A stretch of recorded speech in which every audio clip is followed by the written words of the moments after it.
Que a graça e a paz de nosso Senhor e Salvador Jesus Cristo estejam com todos, não só hoje, mas para todos sempre.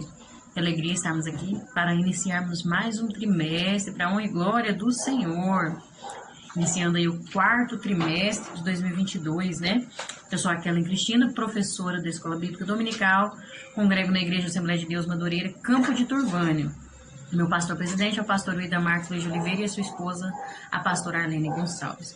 Nós estamos aqui iniciando o quarto trimestre, né, com o tema A Igreja e o Espírito Santo, a necessidade do avivamento promovido pelo Espírito Santo para os dias atuais. E essa revista é comentada pelo nosso bispo Ides José do Carmo, né, presidente das Assembleias de Deus no estado de Goiás. Que bênção, glória a Deus, né? Isso é muito bom. Vamos aprender muito aqui com essa palavra, eu creio, para a honra e glória do Senhor. E hoje estaremos fazendo um comentário sobre a lição de número 1, a primeira lição, né, da nossa revista, As Raízes do Pentecostalismo no Brasil.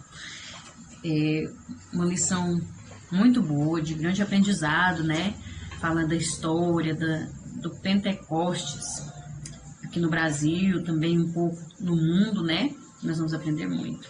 O texto áureo vai nos dizer assim: portanto, ide, ensinai todas as nações, batizando-as em nome do Pai, e do Filho e do Espírito Santo. Mateus 28, 19.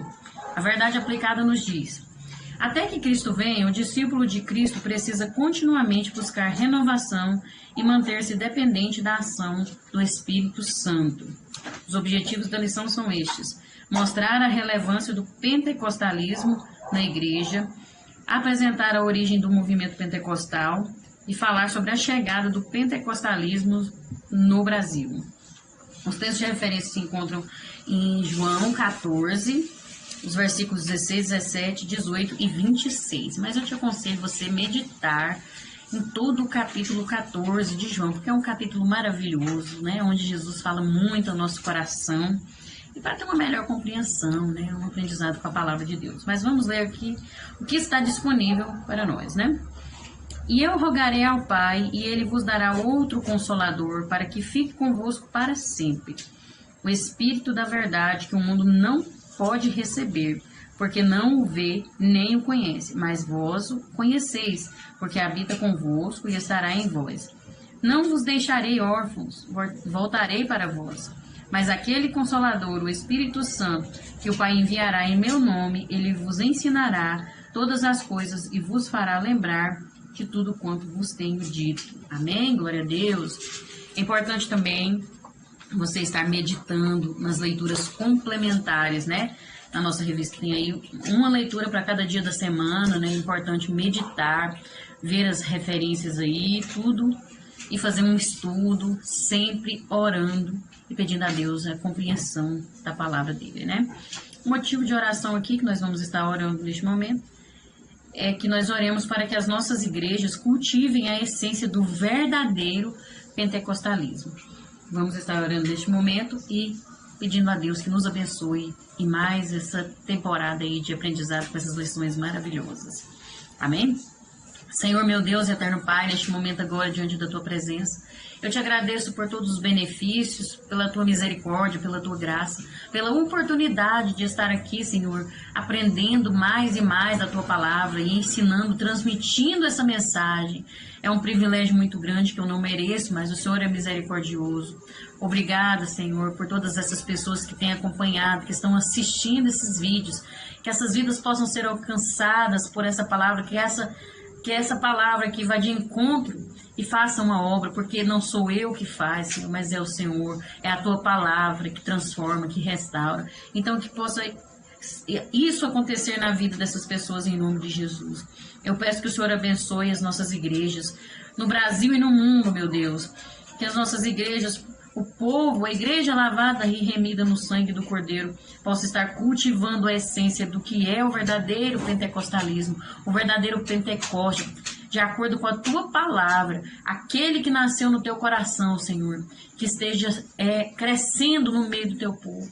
que haja um revestimento, que haja um despertamento através dessas lições para a tua honra e glória. Aviva, Senhor, a tua obra nos últimos tempos. Em nome de Jesus, nós te pedimos e agradecemos, não só hoje, mas para todo sempre. Amém. Vamos então na introdução. A Assembleia de Deus, Ministério de Madureira, entende a relevância, ou seja, a importância de estudarmos o pentecostalismo. Assim, veremos neste trimestre assuntos que reúnem temáticas da doutrina pentecostal em toda a sua plenitude. Amém? Tópico 1. O pentecostalismo. A principal particularidade do pentecostalismo é a crença no batismo com o Espírito Santo, com evidência inicial de falar em outras línguas, bem como na atualidade dos dons espirituais. Não é só falar em línguas, né? Nós vamos ver ao longo desse trimestre que falar em línguas é somente uma evidência, não quer dizer que a pessoa já foi batizada, já tem o Espírito Santo ali e pronto, não, né? Tem a atualidade dos dons espirituais conforme a experiência cristã primitiva no dia de Pentecostes, como foi, né, com aqueles discípulos no dia de Pentecostes, e também como está no relato da primeira carta aos Coríntios, no capítulo 12. É bom também meditarmos, né, capítulo 12 de 1 Coríntios, que vai falar sobre os dons do Espírito Santo. Amém? 1.1, o termo pentecostalismo. O termo pentecostalismo tem raiz na palavra Pentecostes. A palavra pentecostalismo procede do vocábulo grego pentecostê, que constitui quinquagésimo. E quinquagésimo vem de quê? De 50. O Pentecostes era a segunda festa entre as três principais festas de Israel. Que as principais festas de Israel, as três, era a Páscoa, a festa das colheitas, que é essa festa, né, do Pentecostes, que era chamada de festa das colheitas, festa das primícias ou festa das semanas. E a terceira festa era a festa das barracas. E a festa das colheitas, ou seja, o Pentecostes, acontecia 50 dias após a Páscoa, a festa da Páscoa. Então, por isso ela é chamada, veio o quinquagésimo, da onde surgiu a palavra Pentecostes. E aí, surgiu isso aí, porque no dia da comemoração dessa festa, que nós vemos lá em Atos capítulo 2, os judeus estavam ali reunidos, justamente comemorando essa festa, né? E aí veio sobre eles o Espírito Santo, né? Que nós sabemos aquela mensagem, como um vento veemente, veio sobre eles, e eles foram batizados, estavam reunidos ali 120, quase 120 discípulos, e foram cheios do Espírito Santo, glória a Deus, e falaram em outras línguas, né? E isso é maravilhoso, foi algo tremendo, algo extraordinário, um avivamento para a igreja, glória a Deus, né? E esses quase 120 que estavam orando, receberam o batismo, não foram todos, mas quase 120. Algo espetacular, né? Uma multidão de pessoas. Pensa tanto que devia estar lindo, maravilhoso, aquelas pessoas ali recebendo o batismo com o Espírito Santo. É algo tão maravilhoso e quase a gente não está vendo mais, né? Mas eu creio que em breve a igreja passará por um renovo, um avivamento. Depende de cada um de nós, né? Nós vamos ver sobre isso, que depende de cada um de nós buscarmos esse avivamento. 1.2, o movimento pentecostal. Nós vamos ver aqui sobre o movimento, como que surgiu, né?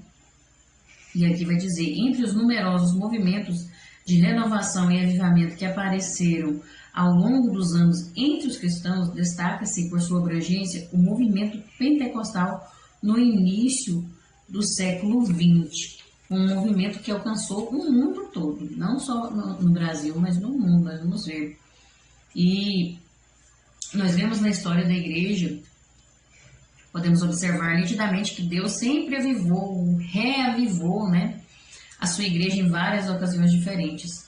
Esses períodos da era cristã foram marcados por reavivamentos maravilhosos, esplêndidos, né, grandiosos, onde Deus se manifestou aos seus servos de forma sobrenatural. Lá no período da Reforma Protestante, no século XVI, Deus levantou homens como Martinho Lutero, João Calvino, John Knox, né? E no século XVIII ocorreu o avivamento morável com o conde Zinzendorf, o grande reavivamento na Inglaterra também com John Wesley, Charles Wesley e George Whitefield, e o reavivamento americano com Jonathan Edwards. Só que nenhum desses avivamentos foi conhecido como pentecostal, pois o termo é do início do século XX, quando houve o derramamento do Espírito Santo ali nos Estados Unidos da América, semelhante à manifestação de Atos 2. Foi parecido com o que aconteceu ali no capítulo 2 de Atos, né, com aqueles discípulos reunidos ali. E o pentecostalismo fala de avivamento, de avivar, né? E avivamento vem do verbo avivar, que significa tornar mais vivo, despertar, reanimar-se, vivificar-se. Então não é só ficar pulando ali, falando em línguas estranhas, gente que confunde o que é. Então é você estar avivado, você estar não como um zumbi ambulante, como uma pessoa desanimada dentro da igreja, mas uma pessoa vivificada pelo Espírito Santo, um despertamento. John Stott conceitua avivamento como uma visitação inteiramente sobrenatural do Espírito soberano de Deus, pela qual uma comunidade inteira torna consciência de sua santa presença e é surpreendida por ela. Né? Avivamento é o cumprimento da promessa de Deus em Joel 2, e a resposta da oração, inspirada pelo Espírito Santo, pelo profeta Abacuque, que dizia: aviva a tua obra, ó Senhor, no decorrer dos anos. Então, é a manifestação de Deus no meio do povo, através do Espírito Santo, com a finalidade de renovar, reavivar, despertar a igreja sonolenta e acomodada. O movimento pentecostal é fruto de um avivamento genuíno que ocorreu, sabe onde? Lá na América do Norte, no início do século passado, e se espalhou por todo o mundo, inclusive no Brasil. Aconteceu primeiro lá em Los Angeles, em 1906, né? E aí se espalhou pelo mundo inteiro. Foi um avivamento que aconteceu na Rua Azusa, caracterizado pelo batismo com o Espírito Santo, evidenciado pelos dons do Espírito, que havia línguas estranhas, curas, profecias, interpretação de línguas e etc. Esse avivamento que aconteceu na Rua Azusa cresceu muito rápido e se espalhou, né? E alcançou o nosso tão amado Brasil, para a honra e glória do Senhor. Nosso Brasil é abençoado porque foi alcançado por esse avivamento, né? E nós vamos ver mais na frente, né, que surgiu algumas vertentes aí do pentecostalismo, como o neopentecostalismo e outros. Mas nós vamos ver que o verdadeiro é aquele que está baseado na Bíblia Sagrada. Tem muitos por aí que não tem nada a ver com o que Deus ensina, com a verdade, né? Não tem nada a ver.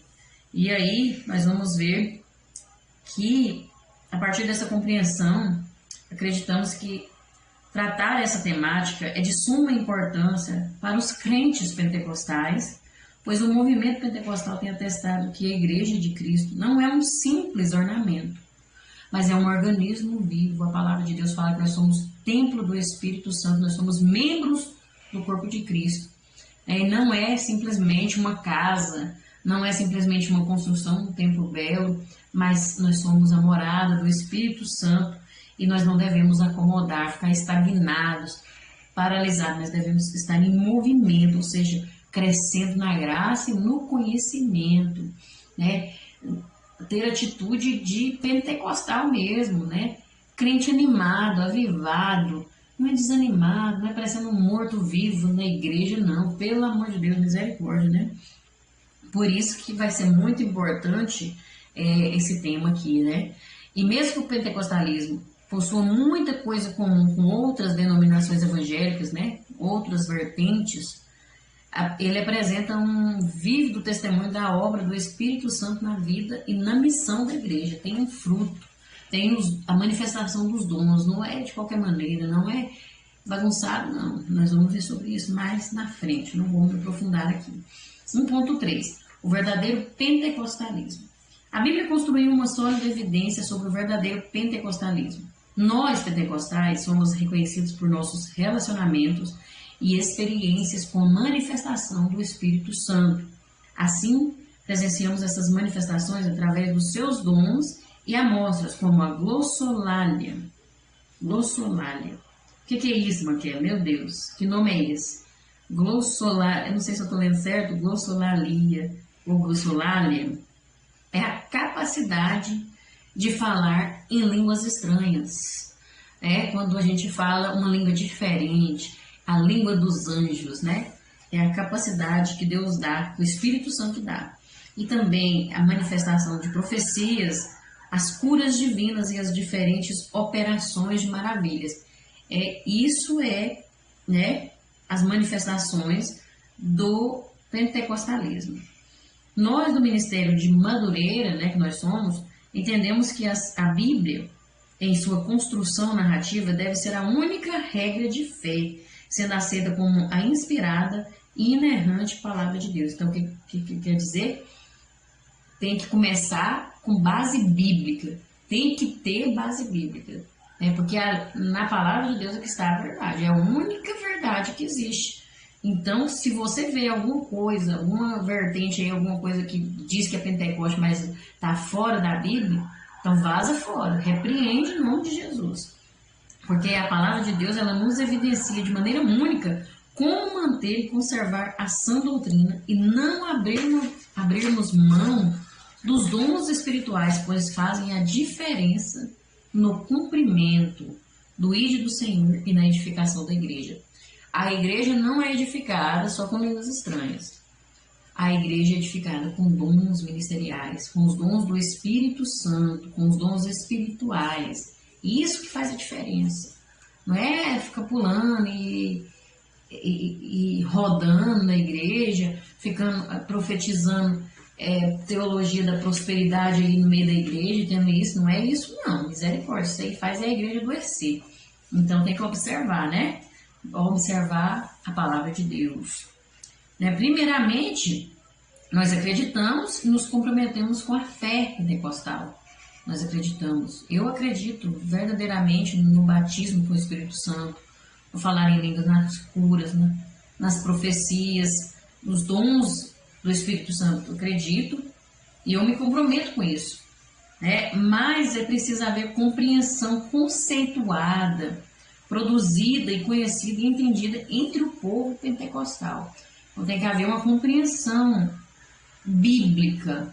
O que quer dizer? O que eu quero dizer com isso aqui? É preciso ter consciência do que é o movimento pentecostal. Deus, o Espírito Santo, ele não trabalha de forma inconsciente, onde eu vou perder a minha consciência, onde eu vou, a pessoa que cai ali, que faz alguma coisa ali, sai rodando, sai pulando, eu não lembro nada que eu fiz, nossa, eu não sei o que aconteceu. Isso aí não é Deus, não, porque Deus não deixa ninguém consciente. Deus não é Deus de confusão.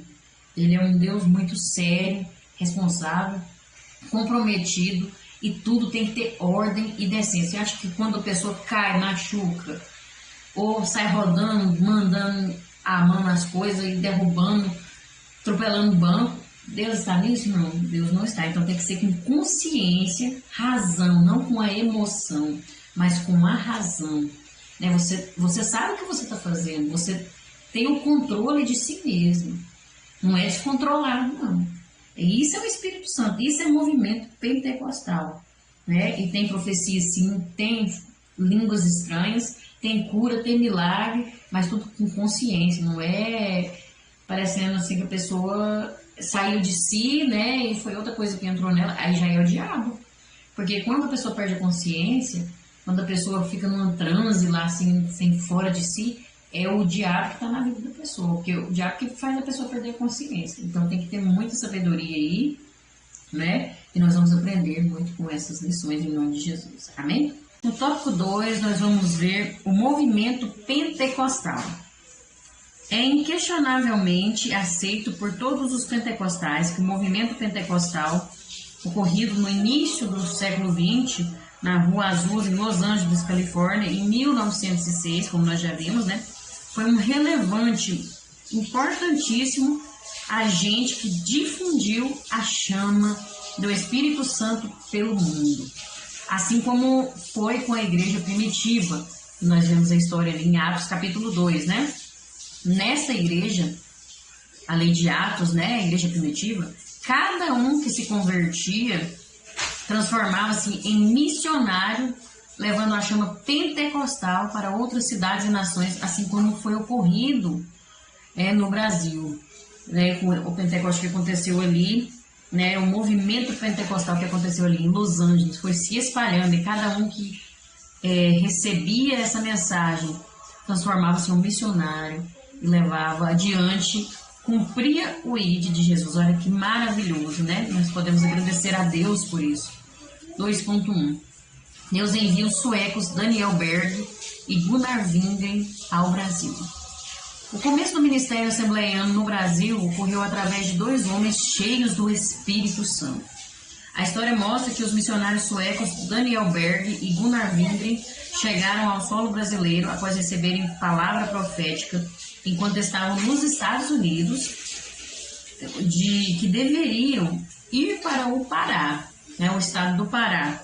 Para nós entendermos melhor essa convocação divina, esses homens nem sequer sabiam onde esse lugar ficava. Eles receberam uma profecia que era para ir, recebeu até o nome do lugar para onde eles iam. E aí eles procuraram ali um mapa mundi para descobrir aonde que era e viram que se tratava de uma cidade no norte do Brasil. Olha que tremendo isso, que maravilhoso, né? Deus levantou ali o irmão Udim em uma das reuniões, né, de oração, onde ele foi arrebatado pelo Espírito, foi tomado pelo Espírito de Deus, e aí foi quando ele disse que Deus usou ele poderosamente para transmitir aquela revelação de que eles teriam que ir para o Pará, né? Gunnar Wingren e Daniel Berg, né, falaram com eles. E aí eles procuraram ali onde que era e descobriram que era no Brasil. Olha o agir de Deus, aleluia, glória a Deus. E então eles decidiram, né?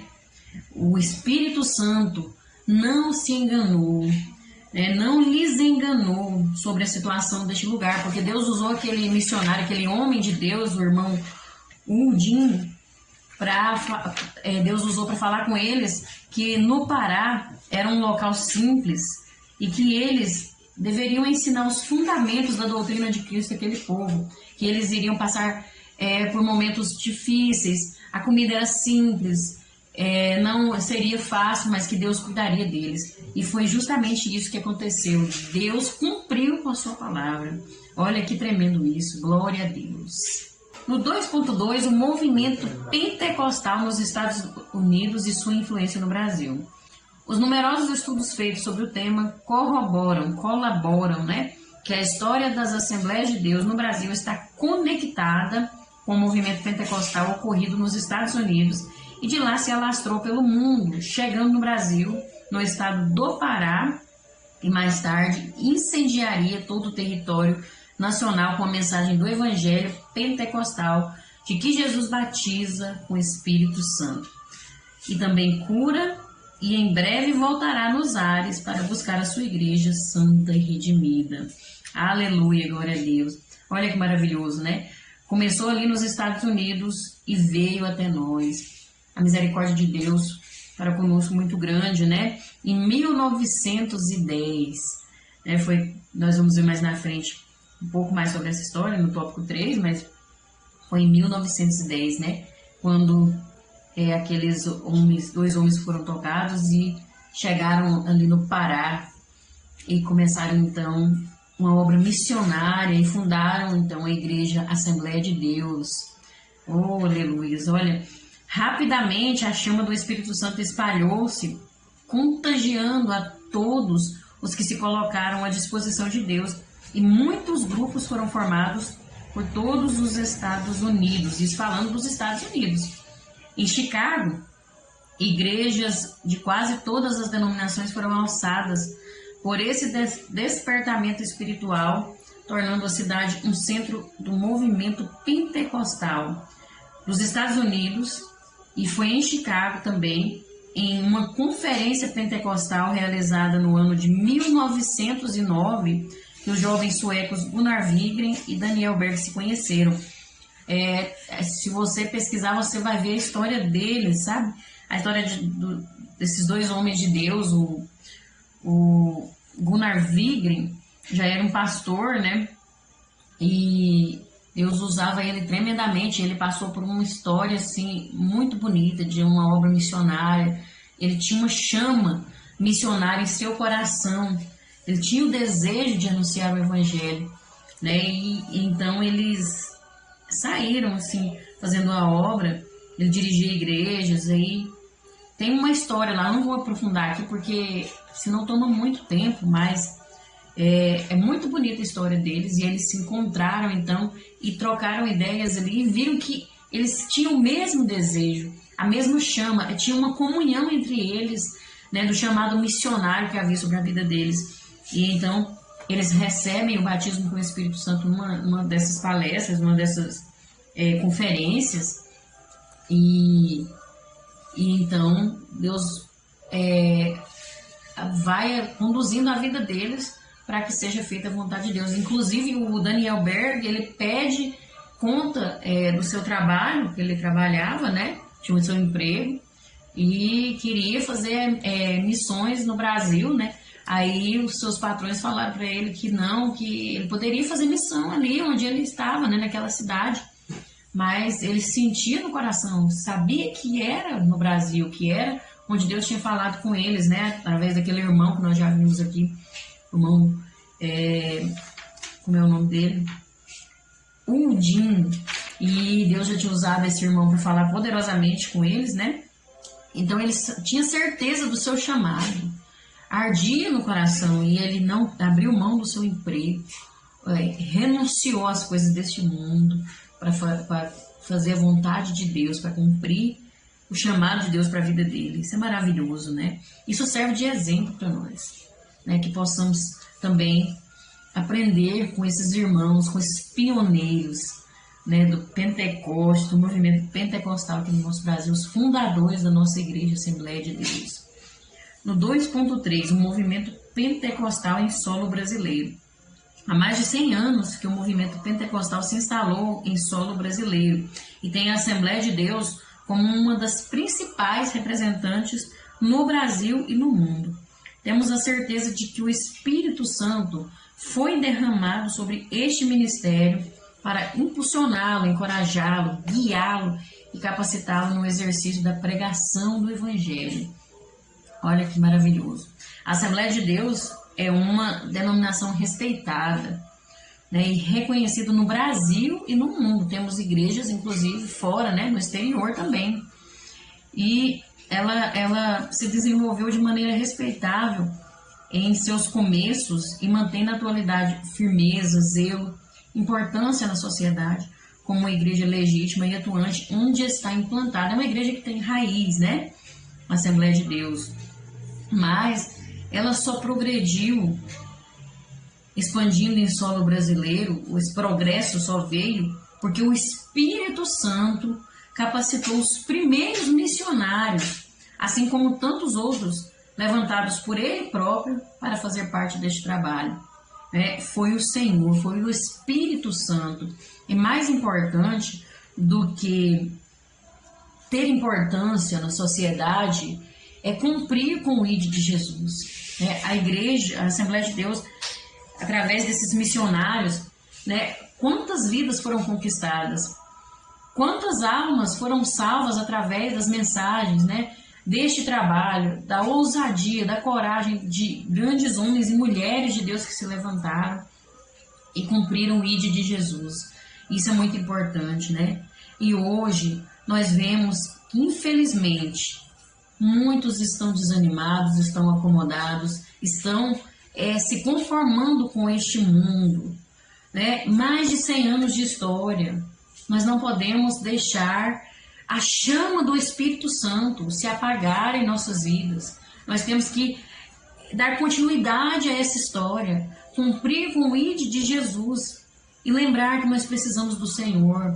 Se não for Deus no meio da igreja, Deus habitando em nós, nada podemos fazer, porque sem Ele não podemos fazer nada mesmo, nada. A palavra de Deus fala que Ele é a videira e nós somos os ramos, e sem Ele não podemos fazer nada. Nós estamos ligados nele, né? E como igreja do Senhor, temos que fazer a diferença e tomar cuidado para não agirmos como os fariseus, porque muitas vezes uma igreja vai crescendo, né? E começa a agir como os fariseus agiam, né? A igreja, os judeus que crucificaram Jesus, né? Os fariseus ali, os líderes religiosos, era uma igreja muito influente, era um povo muito influente, que tinha crescido muito, que tinha tomado uma importância na sociedade, né, no mundo, algo que não pode haver no meio dos crentes. Nós somos rejeitados. Jesus disse que o mundo nos odiaria, e isso nós temos que observar, porque se chegarmos ao ponto de agirmos como os fariseus, achando que só a nossa panelinha, só o nosso grupo, só a igreja que é a tal, e desprezarmos as outras pessoas, desprezarmos pessoas de outras congregações, de outras igrejas, de outros ministérios, nós estamos agindo como os fariseus. E aí o que acontece? Nós vamos ser cortados, porque a palavra de Deus diz que o povo de Israel foi cortado. Por quê? Porque eles não cumpriram o ID que Deus mandou, porque o povo de Israel, a nação de Israel, foi a nação escolhida, a nação separada, santa, eleita, para conquistar o mundo, os gentios. Mas eles rejeitaram a Cristo, eles se acharam, começaram a agir com hipocrisia, e o que aconteceu? Foram cortados. E Jesus vem falar lá na Bíblia que se nós também não tomarmos cuidado, nós também seremos cortados. Isso é muito perigoso, né? Não podemos deixar a chama do Espírito Santo apagar em nós, porque a chama do Espírito Santo, acesa em nossos corações, nós praticamos os frutos do Espírito e também recebemos os dons do Espírito, né? Isso faz parte de ter uma vida com Deus, em comunhão com Deus, com o Espírito Santo em nós. As línguas estranhas, as curas, as profecias, é só uma evidência, é só algo que vem para completar, mas o mais importante é ter a vida cheia do Espírito Santo e produzir os frutos do Espírito Santo. E comece aí. Então, por isso nós temos que observar e aprender com isso aqui, né? Para a honra e glória do Senhor. Amém? Tópico 3, nós vamos ver a trajetória do pentecostalismo no Brasil. O movimento pentecostal no Brasil só foi possível pela atuação direta do Espírito Santo na vida de Gunnar Wingren e Daniel Berg. O começo desta grande obra não foi fácil, contudo a entrega destes homens, né, os fizeram colher frutos muito proeminentes, frutos destacados, né, frutos de sucesso, frutos grandiosos para a honra e glória do Senhor, contando hoje com milhões de fiéis. Olha que maravilha, né? Glória a Deus, aleluia. 3.1, o movimento pentecostal no Brasil. As Assembleias de Deus no Brasil se alargaram no seu começo, especialmente entre os grupos mais simples da população brasileira. A história mostra que os desbravadores Daniel Berg e Gunnar Wingren enfrentaram muitos problemas, muitos mesmo, eles tiveram muitos problemas, como o obstáculo do idioma, né? O idioma que eles falavam não era o nosso, os riscos das florestas, os males tropicais e perseguições, além da pobreza, da miséria, né? Que eles sobrevieram, porque eles foram alertados, foram avisados que seria. difícil, que teria uma pobreza ali, né, onde eles chegariam, que era tudo simples, mas Deus cuidaria deles. Eles tiveram enfrentamento, inclusive, quando saíram de lá. O pastor Gunnar Wingren não recebeu apoio para estar vindo até o Brasil para fazer missões. A igreja, teve uma igreja que ele frequentava, né, onde ele estava ali, que foi contra ele. Se você vê a história dos dois ali, se você vê a história pessoal desses homens de Deus. No entanto, o Senhor os enviou ao Brasil e supria as suas necessidades. Era um propósito que nasceu no coração de Deus, um chamado de Deus para a vida deles. Não era por acaso que eles estavam fazendo essa obra, né? Eles foram chamados por Deus. Aleluia.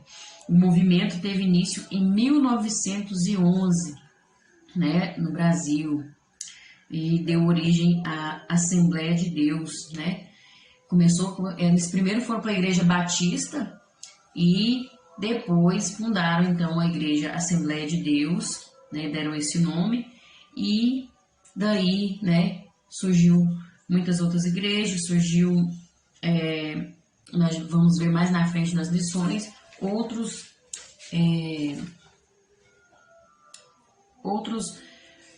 também, não só a Igreja Assembleia de Deus, mas outras vertentes, essa palavra que eu lembrar, outras vertentes também surgiram do movimento pentecostal no Brasil, né?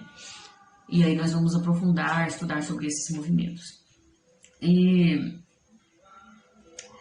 esses missionários concentraram todos os seus recursos na evangelização de um país cujo território é várias vezes maior que a Europa Ocidental. Veja que eles nem olharam para o tamanho, porque sabiam o tamanho do Deus deles. Confiavam no seu Deus, né? Que maravilha, louvado seja o nome do Senhor. E olha o resultado, nós vemos aí. Que obra maravilhosa. Nós louvamos a Deus pela vida desses grandes homens, agradecemos a Deus, né, por ter levantado, porque se não houvesse alguém que viesse falar, nós não seríamos alcançados, né? O Evangelho não chegaria até nós. E isso é maravilhoso. Deus sempre levanta alguém, Deus sempre usa alguém para levar a sua palavra, o Evangelho de Jesus adiante. 3.2. O início do ensino pentecostal no Brasil. O Gunnar Wingren, em seus ensinamentos no Brasil, fazia questão de deixar evidente a sua preocupação com o ensino teológico, dando ênfase ao movimento pentecostal. Lembrando que a teologia não era a prioridade do ensino deles, não era a prioridade. É claro que ele dava importância ao ensino teológico, com base teológica, com base no que verdadeiramente a palavra de Deus ensina, né? Porque teologia a gente sabe que é o estudo de Deus, e existe as doutrinas, existe isso, né? Não é bem não são costumes, não são essas coisas que existiam antigamente como costumes, mas são doutrinas, né, no estudo teológico. Então ele sabia da doutrina que envolvia o movimento pentecostal, ele conhecia, porque ele era um pastor. Então ele não deixou isso, né? Teve essa preocupação, mas não era prioridade a teologia em si. A prioridade que eles estavam tendo era o ensino essencialmente, o movimento essencialmente apostólico, concentrando na evangelização mesmo, como foi com os apóstolos, como foi em Atos 3, como foi depois que Jesus subiu ao céu, né? Então essa era a prioridade, era o evangelho ser anunciado. E considerando toda a importância do Espírito Santo, Wingren, em suas exposições da palavra, fazia questão de destacar as doutrinas pentecostais, sobretudo o batismo com o Espírito Santo e as línguas estranhas como sua evidência inicial. É só a evidência inicial. E a vinda do Senhor. Stanley Horton faz um comentário dizendo que Gunnar Wingren era um pastor com formação teológica e muito se preocupou em instruir os primeiros crentes com ênfase para as doutrinas pentecostais. Então é isso que eu falei aqui, né? Ele priorizou, assim, sem deixar a base teológica, sem deixar as doutrinas, mas ele priorizou a evangelização. Mas ele tinha uma formação teológica, ele era um pastor formado, né, renomado, assim, que tinha doutrinas mesmo, que tinha conhecimento doutrinário da palavra de Deus. Mas ele nunca deixou de falar que Jesus é quem batiza com o Espírito Santo, né? Quem batiza no Espírito Santo. Nunca deixou de lado essa importância. 3.3. O pentecostalismo hoje no Brasil. Essa lição 1 é mais um resumo, então eu não vou aprofundar muito. Estou tentando aqui não me aprofundar em cada subtópico, no contexto, porque nós vamos ver ao longo das lições, mas de forma mais aprofundada, né? Cada lição vai falar um pouco sobre o que é mesmo o pentecostalismo, no fundo mesmo, detalhadamente. Então, aqui tem mais resumido, tá bom? A primeira lição é um resumo de tudo, para a gente introduzir no que vai ser a revista. E 3.3, o pentecostalismo hoje no Brasil. Atualmente, a Assembleia de Deus no Brasil tem uma representação social significativa em cada canto do país. Mesmo passando por muitos infortúnios, nada conseguiu parar as igrejas Assembleia de Deus no Brasil. Nada conseguiu parar a igreja no Brasil e no mundo. Quantos estão morrendo? Quantos morrem, né, aí no mundo afora, em outros países? Nós somos privilegiados aqui no Brasil, sim, mas quantos que morrem aí pregando o evangelho? Mas isso nunca parou. O plano do Senhor é o que prevaleceu. A igreja só cresceu, porque a palavra de Deus diz que as portas do inferno não prevalecerão contra a igreja do Senhor. E aqui nós não estamos falando, não vou colocar aqui só a igreja A ou B, mas é a igreja lavada e remida no sangue do Cordeiro. Essa é a igreja que será salva, porque lá no céu não vai ter igreja A, igreja B, um céu para cada igreja, não. A salvação vem através de Jesus Cristo, não vem através da religião, não vem através de igreja, mas é através de Jesus Cristo. Então, o que prevalece é o propósito de Deus, é o plano de Deus, né? E a Assembleia de Deus cresceu muito pela misericórdia do Senhor. Tem até em outros países a Assembleia de Deus, né? Para a glória do Senhor, graças a Deus, né? Isso é um privilégio muito grande, nós temos que aproveitar isso. Nós temos que usar isso a favor da palavra de Deus, a favor do Evangelho, não para nosso mérito, não para reconhecimento de nós mesmos, mas para reconhecimento do nome de Jesus, né? A Assembleia de Deus hoje ela é reconhecida como a maior denominação protestante do país. Olha que honra, que privilégio. Olha, isso é pela misericórdia de Deus, nós temos que valorizar isso e pregar o Evangelho. Não acharmos que somos melhores, não acharmos que é só a nossa igreja que vai ser salva, que é só a nossa igreja que salva. Não, porque é Jesus, mas temos que levar o Evangelho. Nós vamos ver sobre o amor aqui, nós vamos ver sobre praticarmos o fruto do Espírito. E isso é muito importante. Esse é o perfil da igreja, aquele que pratica o fruto do Espírito, aquele que pratica o amor, aquele que pratica a humildade, o domínio próprio. Meu Deus, são tantas coisas. E nós precisamos valorizar isso, nós precisamos agradecer a Deus demais e valorizar essa oportunidade que Deus tem nos dado, desse evangelho chegar até nós, né, através desses missionários, do Pentecoste chegar até nós. Olha que honra, olha que bênção, olha que privilégio, mas não para nos gloriarmos, mas para usarmos isso. Eu preciso ganhar vidas para Jesus, eu preciso transmitir isso para alguém, eu preciso falar para o meu vizinho, eu preciso falar para as pessoas sobre o que Jesus tem me mostrado, o que Jesus tem me ensinado. Eu preciso amar mais o meu próximo.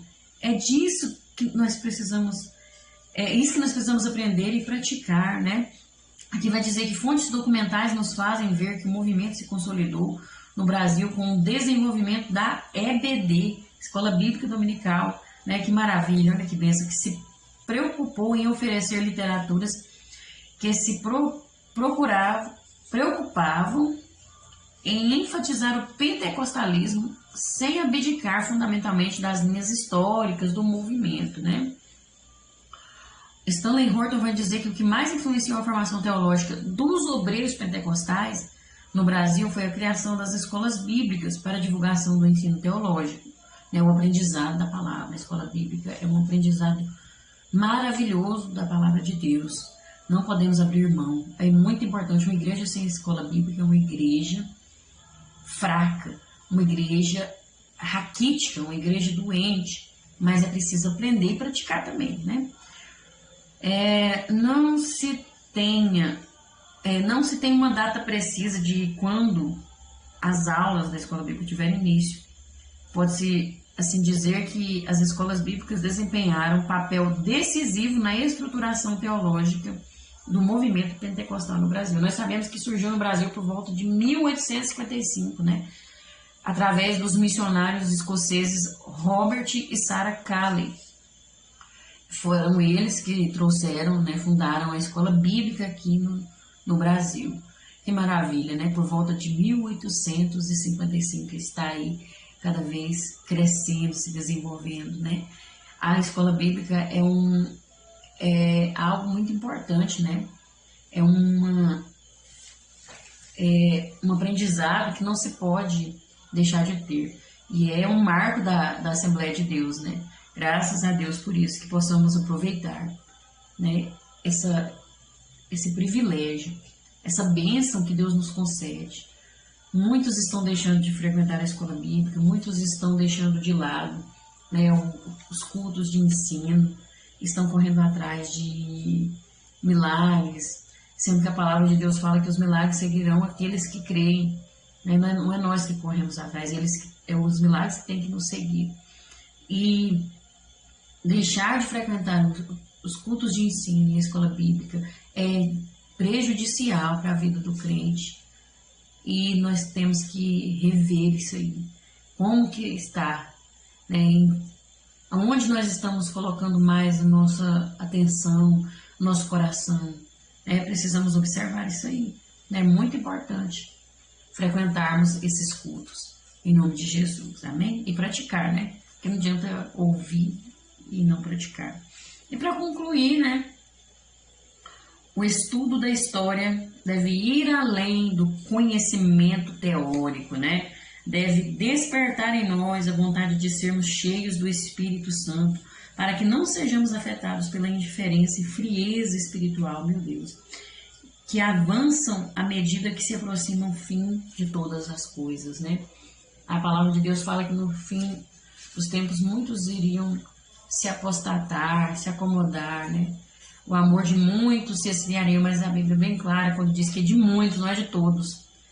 Eu não aceito essa apostasia na minha vida. Eu não aceito, em nome de Jesus, não aceite também. Permaneça firme no Senhor. Precisamos ser cheios do Espírito Santo e depende de nós buscarmos. É nós que buscamos o avivamento espiritual. É nós que buscamos a Deus. É nós que precisamos ir atrás para ser cheios, né? E ser cheio do Espírito Santo faz a diferença em nossas vidas. Que possamos, então, crescer, né? E aprender muito com essa revista que vai ser maravilhosa. A honra e glória do Senhor já é uma bênção, né? E eu creio que nós vamos aprender muito. Eu já aprendi muito só com a lição 1 aqui, né? E acredito que você também. E vamos aprender mais e mais com a palavra de Deus, amém? Deus abençoe a sua vida, a sua casa, a sua família. Que Deus te recompense cada vez mais. E eu agradeço cada um que comentou, né?